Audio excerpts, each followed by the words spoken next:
back pain. My name is Swati. I'm an executive mom power coach. So basically, I help moms who work as executives manage the physical challenges that come with being a mom.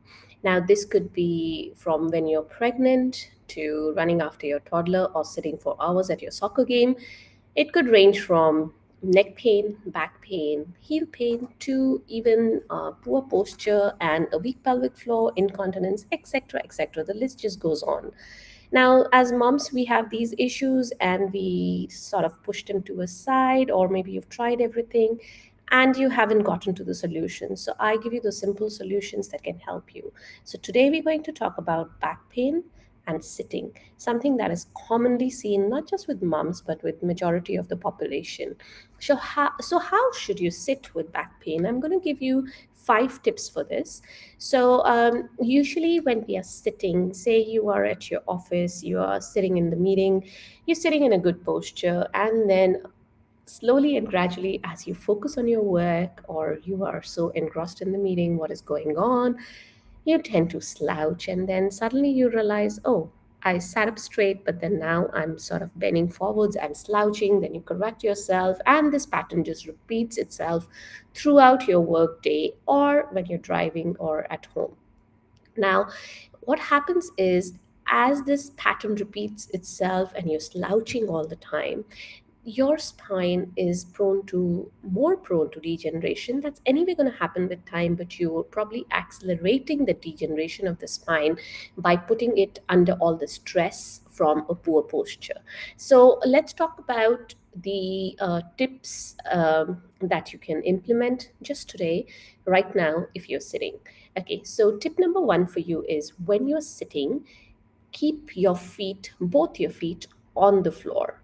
If you have one of those chairs where you've adjusted your desk and chair to a height and your feet are not touching the floor, then put a little stool, footstool, or just take a cardboard box, fill it up with old paper, and put it under your feet. So something that will help your feet to be touching the floor or that stool on the floor, so your feet are not dangling. Now, why this is important is, otherwise that when your feet are dangling, the stresses will come up the legs and into your pelvis and up your spine as well.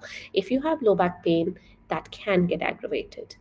Tip number two is, most of us have this habit of crossing the knees over when you're sitting, which is still fine. But if you cross your legs over and then you pull them backwards under your chair, you should try not to do that. If you are just simply crossing your legs, cross, uncross your legs. However, if you're putting them under the chair after you've crossed them, or even without crossing them, if you're putting your legs behind and under your chair seat, um, do not do that, because what happens is, your hamstrings, that is the back of your thigh, the muscles at the back of your thigh, tend to get into this shortened position because they have to bend the knees, and that's the action of the muscle. So it is in a shortened, contracted position. So you tend to get tightnesses in your hamstrings. Why this is important with your back pain is, the point of attachment for your hamstrings, because every muscle has 2 points of attachment. So the first point of attachment is behind the knees, and it runs all the way to the base of your pelvis. Now, if this is your pelvis like a ring sitting there, this is your spine on the top, and then obviously these are legs below. So what's going to happen is, if this attachment of the hamstrings is tight, it's going to tilt your pelvis backwards. It's going to exaggerate your lower back curve, and then tend to give you more low back pain or aggravate your existing low back pain. So you don't want to be doing that. And a good solution for this is, you want to do your hamstring stretches when you are sitting down. Now, the next tip, I'm just looking at my notes here, is, whenever you're sitting in a chair, try and sit right back into the chair so that your bottom is touching the junction of the back and the seat of the chair. You know where that L shape of the chair is. So you want to sit right back in. So what will happen is, if you don't sit right back in, just try it now. If you're sitting, say, further into your chair, what happens is, first thing I do is I slouch. Now, when I sit back into my chair, my lower back is supported, there's less chances that I will slouch, and obviously then less chances of getting a back pain. Now, the next tip is, if you have, this is for those who have an adjustable office chair, whether you can actually tilt your seat of the chair. If this is, say, the normal level of the chair, looking at it sideways, what you want to do is you want to tilt it down this way. So I am sitting here, my legs are over here. You want to tilt the seat downwards by just about 5 to 10 degrees. That's it, not more than that. Maybe just about 5 to 8 degrees of a tilt on that chair.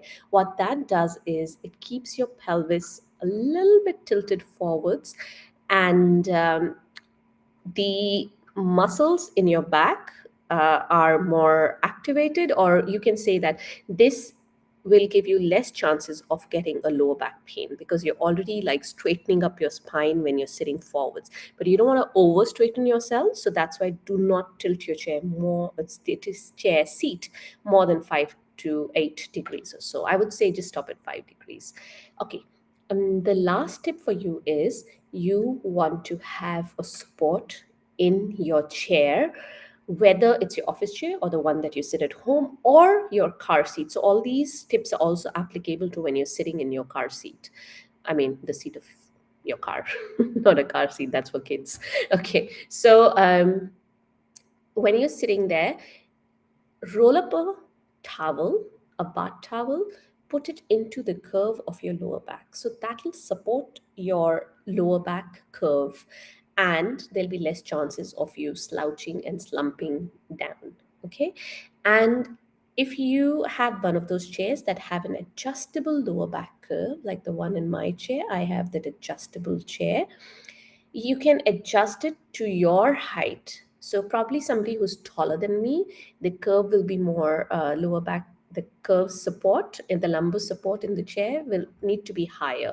Somebody who's shorter than me, the lumbar support will need to be lower. So you can actually adjust your lumbar support in the chair if it has that feature. Or you can get a ready-made lumbar support that you can actually put into your chair. So what I'll do is I will leave a link in the description of this video for the chair that I'm using for the lumbar support. And yeah, that is something you can attach to your chair, and it's got like elastic strap that goes around the chair so it doesn't fall off and can stay at the level where you leave it. Alrighty, I hope these 5 tips were useful for you. Try them out, and of course, if you have any questions, feel free to just comment on this video and I can address it there. Alrighty, guys, I hope that was good for you, and I will see you all